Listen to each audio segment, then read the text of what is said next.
little gleaner had an issue, but true to form, within an hour, she's back up and going.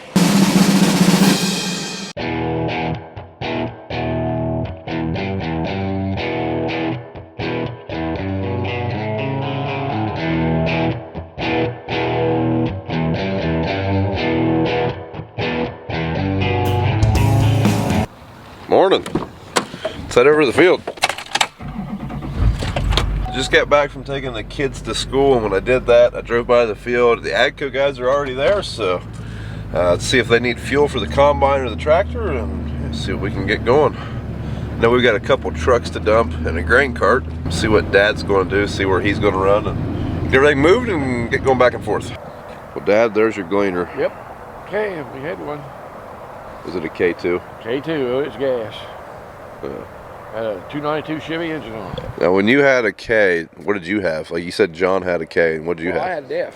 No, we had the M2. I had the M2. So that was it a bigger machine? Yeah.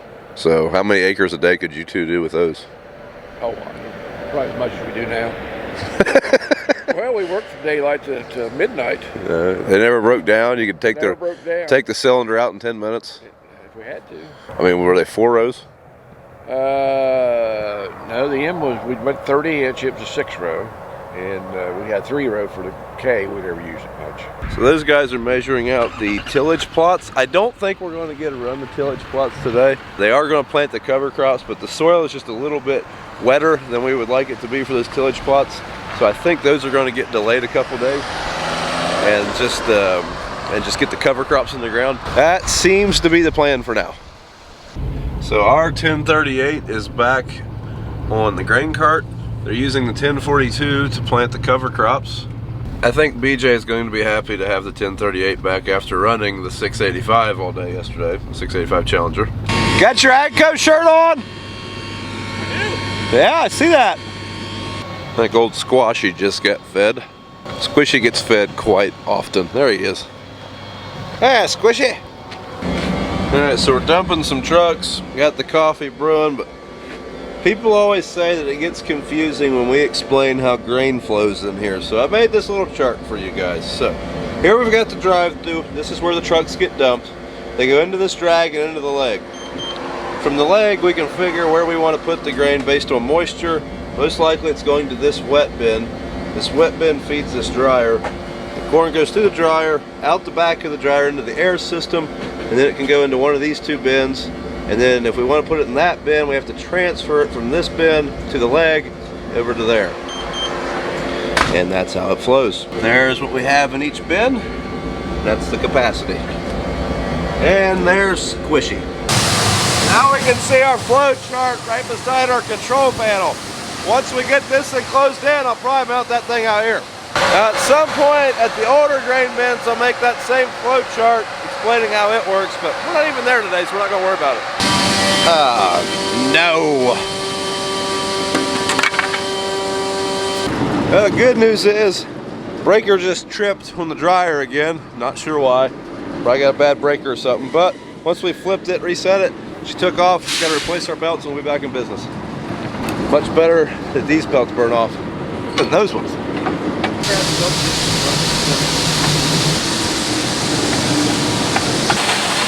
Hey, we're turning.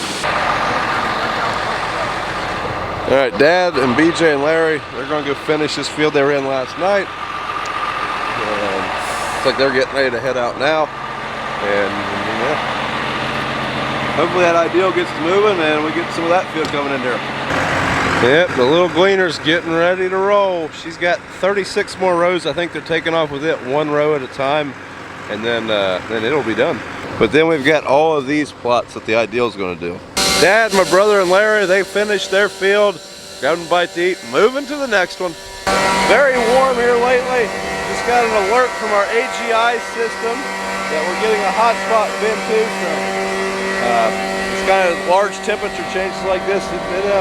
Kind of a pain in the butt for storing grain, but at least we know that. So if you are interested in an AGI system, we have a link in the description which will give you access to some of their tools they have on their website. Check that out. Lunchtime. All right, catching the Fendt. He's just getting up and going. Since they're doing that, basically the cover crop trial, it's going right here with that air seeder. They've got the 1042 hooked it, and we're in our 1038.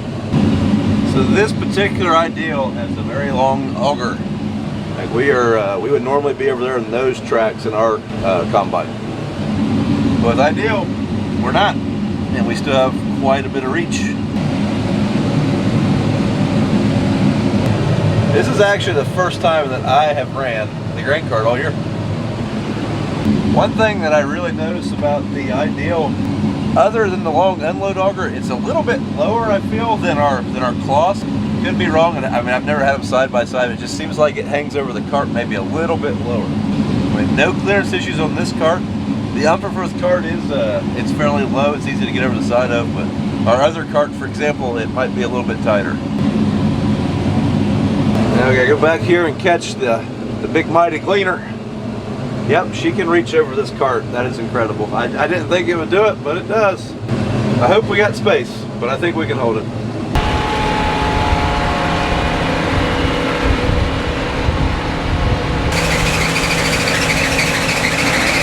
Let's see how much grain we can spill. One thing I really love about the Challengers and the Fendts is the pedal mode. So right now we can just ease up and then we stop. You're always in gear that way. It's pretty handy, especially for carts.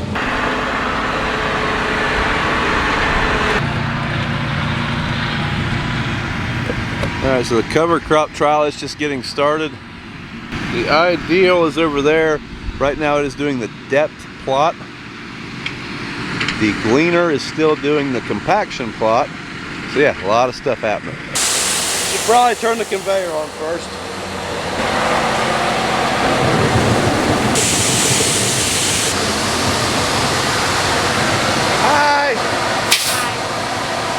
One of these things is not like the other. So anything that the gleaner dumps, we can dump into the grain cart because the gleaner has a pretty accurate set of scales on it, being that it's a plot combine. Anything the ideal runs has to go through this weigh wagon just so we can get a little bit better weight on it. It's gonna take a while. These plots, these things are very slow, but this is pretty cool information. I enjoy this kind of stuff. I enjoy seeing the research and seeing what's going to work best for us. So yes, it's slow, but I don't really mind it all that much. Dad, my brother, and Larry, they are still running. We kind of saved the fields close to this plot into our grain bins for this week because we knew that I would be here dumping trucks for these guys and we'd be kind of inefficient if we were in a place where we could really knock out like 20 or 25,000 bushel in a day. But it's actually working out pretty well. They're not really losing any time. In fact, Larry's dumping a truck right now. So yeah. It's slow here, but acres are still getting done. Let's see if this Umperforth that works for AGCO knows how to run an AGCO tractor and an Umperforth grain cart. Now that's Craig Umperforth. He is one of the AGCO reps in this area. And yes, if he stalls it, I'm going to laugh hysterically. Definitely changing in the weather. But the baby gleaner only has 1, 2, 3, 4, 7 more rows. The ideal only has like 2 more passes, and then this crop tour will be complete. Like I said earlier though, we are just doing the cover crop trial. The tillage trial is going to happen at a later date just because I don't think the dirt is just quite right yet. Wouldn't make a whole lot of sense for a tillage company to, you know, not practice what they preach. Yep, there's definitely enough room to get a truck in between. If I had a semi, I'd shoot that gap. Well, we could get a golf cart under that one maybe. Yeah, if we hug the trailer real hard. Hey guys, instead of drone music, we're just going to do a voiceover to kind of explain a little bit about what's going on in this plot. In the last video, I realized I didn't go into a whole lot of detail about what's happening here, but the first half of this 45-acre field is an AGCO crop tour plot. Earlier in the year, we did some filming there. When we planted it, also mid-season, we did some filming. This is all for AGCO's virtual crop tour plot that they're doing. So there's a TV crew here today, or during the filming of this video. They're going to be having their own video coming out sometime in November to have all the published data from this plot that was gathered. In the last video, I got a lot of questions such as why the gleaner was only harvesting 1 row at a time, or why this ideal, I'm sure in this one's going to be harvesting 8 rows at a time. In this part of the plot, the ideal is harvesting a depth study. So right here we're at different planting depths. Being that it was planted with a 16-row planter and we have a 12-row corn head, we're only harvesting 8 rows at a time. Unfortunately, we were unable to find an 8-row corn head to fit the ideal. Turns out they didn't make a whole lot of 8 rows for, you know, a big machine like the ideal. Most of them are 12. So that's what's happening here. That's why we're not taking a full swath. A lot of people point out the cab corn. The cab corn happened in a different part of the field that was not actually part of the research plot. It was planted with the momentum planter, and it was harvested with the ideal, but it was not part of the actual study. So that's where that cab corn came from. That did not actually, you know, conflict with the results. So that's what we have going on this end of the plot. On the other end of the plot, the gleaner, the K2, is still harvesting. A lot of people asked, why is it only harvesting 1 row at a time? Well, they're doing that because they're doing a compaction study. They want to see if they can see the pinch rows of the planter and the tire, or the planter and the tractor, creating any kind of yield difference. That's why they have that gleaner doing 1 row at a time. I believe they measured off 400 feet or something along those lines, and that's the swath that the gleaner's taking. Over here on the other end of the field, we have the cover crop growing in. This is part of the tillage trial. They're going to be doing a tillage trial with cover crops, vertical tillage, and then heavy tillage with a plow.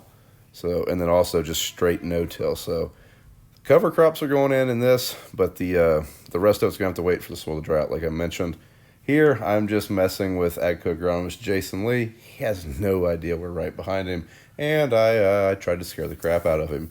I kind of succeeded a little bit, but, you know, good times. But yeah, enjoy. Don't forget to thumbs up the video, folks. The baby gleaner made it. The little gleaner that could. Actually got done before the Fendt. Now the Fendt is waiting on the weigh wagon. It's actually waiting on the cart, which is waiting on the weigh wagon, which is why the Fendt's still there. He only has 1 more pass. Look, we only got 3,000 pounds. That'll only take an hour. Yeah. All right, so the ideal only has 1 more pass, but we are waiting on this very, very slow weigh wagon. And then that plot will be done. It takes about 25 minutes to unload 8,000 pounds. Very slow, very slow. All right, it rained, but the rain's gone. So, we continue.